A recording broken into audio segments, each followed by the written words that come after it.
Okay, thank you for the interview organized by Oncological Frontier, and it's my great honor to join Professor Chen.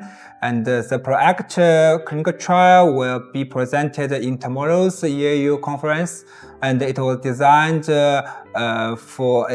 as a clinical phase 2 and a single-arm clinical trial, and we enrolled 30 patients with de novo mHSPC patients with HR mutation. And the most common HR mutations was BRCA2 with 40%. And the primary endpoint was 1 year rPFS rate.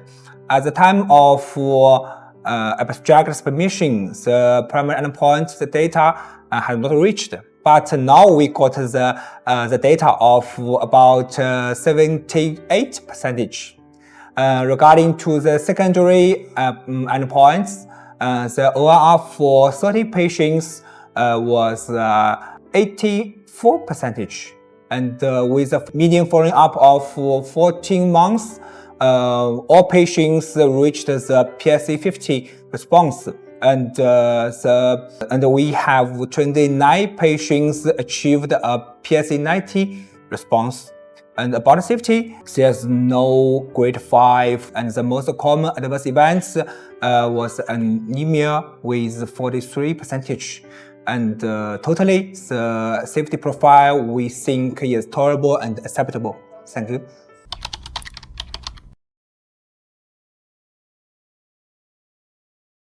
Yes, there will be an interesting study presented tomorrow by Chinese researchers in Beijing concerning the circulating DNA liquid biopsy in alternating management in patients with mCRPC, especially after the first-line abiraterone and enzalutamide case scenario. That is similar to the PROfound case study. In that series, they used the next-generation sequencing technique to find the circulating DNA. In that study, I think they have found a large variety of genetic mutations and germline mutations, and also the findings in those patients who enrolled with the liquid biopsy has significantly improved the survival of the patients, and also more than 90% of those patients with the liquid biopsy performed actually have more treatments or more variety of treatments to be given to them.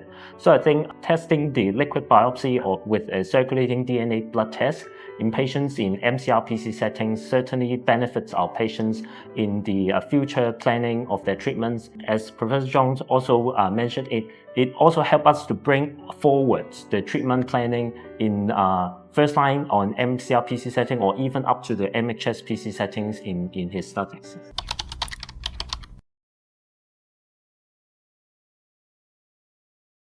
Okay, I believe PARP inhibitor had good in patients, in metastatic patients, and because we have some clinical trials like PROfound, PROPEL, Magnitude, and TELPRO-2, of course.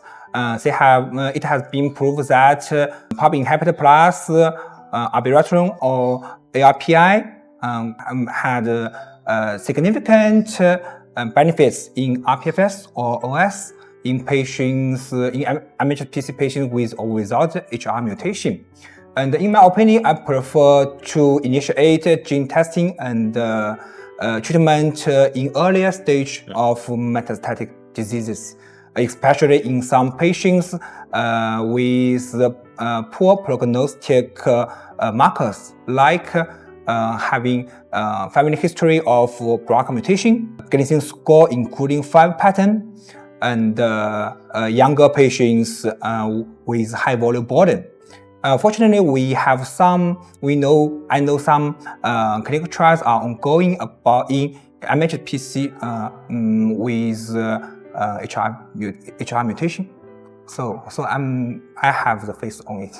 I think at this moment in Hong Kong, we are mostly testing the HRR mutations or the gene mutations in settings with the mHSPC setting, and especially most of the cases, at least I experience, is after the failing of the first-line ARPI treatment. The testing of liquid biopsy in such cases, because of the high PSA level, it has a high detection rate. And in our local conjoint guidelines with the Hong Kong UA and the Hong Kong SUO, meaning oncologists and the urologists, we both agree that to have the ctDNA testing in the case of the failed first-line treatment in CRPC setting.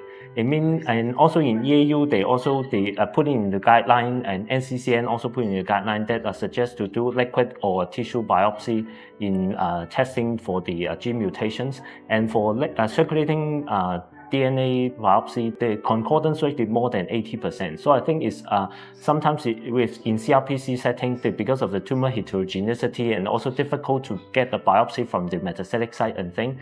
So circulating DNA can also be a very good alternative. In addition, you can detect germline mutations and have a better counseling, and not only for the patient, but also for their families. If they have detected BRCA mutations in the family line, they can also be more vigilant for other diseases.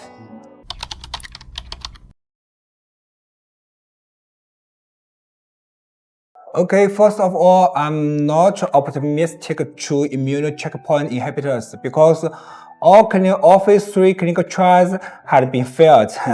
Monotherapy, combined therapy, all failed. Secondly, I have faith on ADC drugs, because I believe these drugs are kind of processing chemotherapy, but the data are not mature.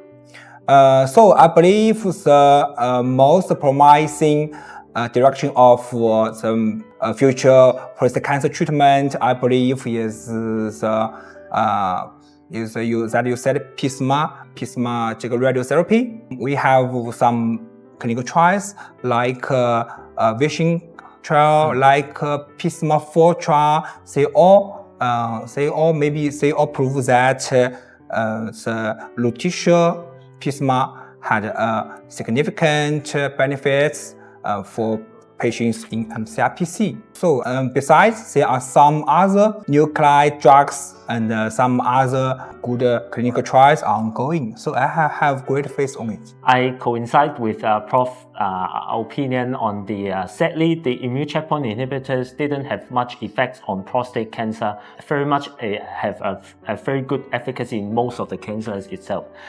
Only pembrolizumab and in microsatellite instability have shown some result in helping mCRPC patients. Other than that, in that scenario, all the cases in the clinical trials were negative. So I think in the future, if they are trying to develop more immune checkpoint inhibitors, then if it possibly can help, but at least what we can see is there's no supporting evidence on immune checkpoint inhibitor can help much. I coincide with the Prof that the PSMA PET radioactive ligand therapy is actually very good. We have a few experience in treating those patients with the oncologist together. In those with a PSMA positive and giving the radioactive ligand treatment, they have a very good response. Some of those patients have quite severe myelosuppression that require a regular transfusion that we need to manage medically, but the treatment effect is quite promising. So I think in the future, maybe antibody, the immune inhibitors can also link with the PSMA, see whether they can target into the tumor cells expression and try to improve the efficacy in the future treatment. Yes.